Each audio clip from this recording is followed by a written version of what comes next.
There's a lot of chatter these days on whether we should build more data centers, and there's a sort of political climate that has been changing and shifting.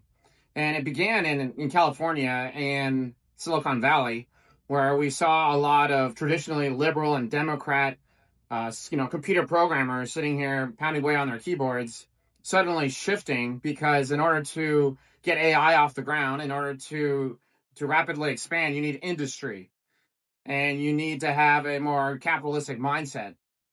And as a result, we've seen a political shift from what was traditionally a liberal and Democrat area into a more Republican area with more conservative values, particularly when it comes to the economy, because the AI people, the people working on AI, the people that are creating the hardware and the software and the brain, they need industry in order to grow AI quickly.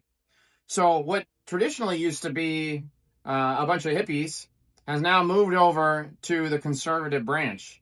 And people are wondering, are we going to need more data centers? And what is the impact that these data centers are really having? And it's kind of like that old South Park episode, like something data center this way comes, like, is there going to be a data center in your neighborhood? Are they going to open up a big freaking warehouse that's the size of a Walmart? Like, what's going on? Is there really something to be concerned about?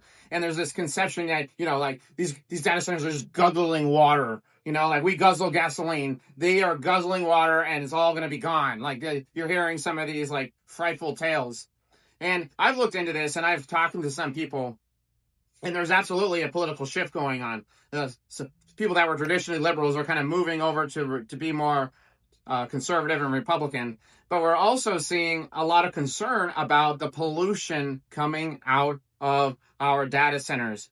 And since that day that industry began all those years ago, we have definitely seen a lot of pollution in our world. And there is pollution associated with data centers, and not just resource consumption, but it's called temperature pollution, where we take in cold water from a river, a lake, or maybe even the ocean. I don't think we're doing that, but we could. And it goes through the heating system, the cooling system of the data center, and out comes warmer water, and that warm water does, in fact, disrupt the ecosystem. Now, I've looked into this, and I'm not really seeing this like someone said that we're going to run out of clean water if we keep building data centers. I don't see how that's possible. I don't think that the AI is going to let that happen. I don't think that our politicians, I don't think I'm going to let that happen. But we're not going to run out of clean water just because we build more data centers.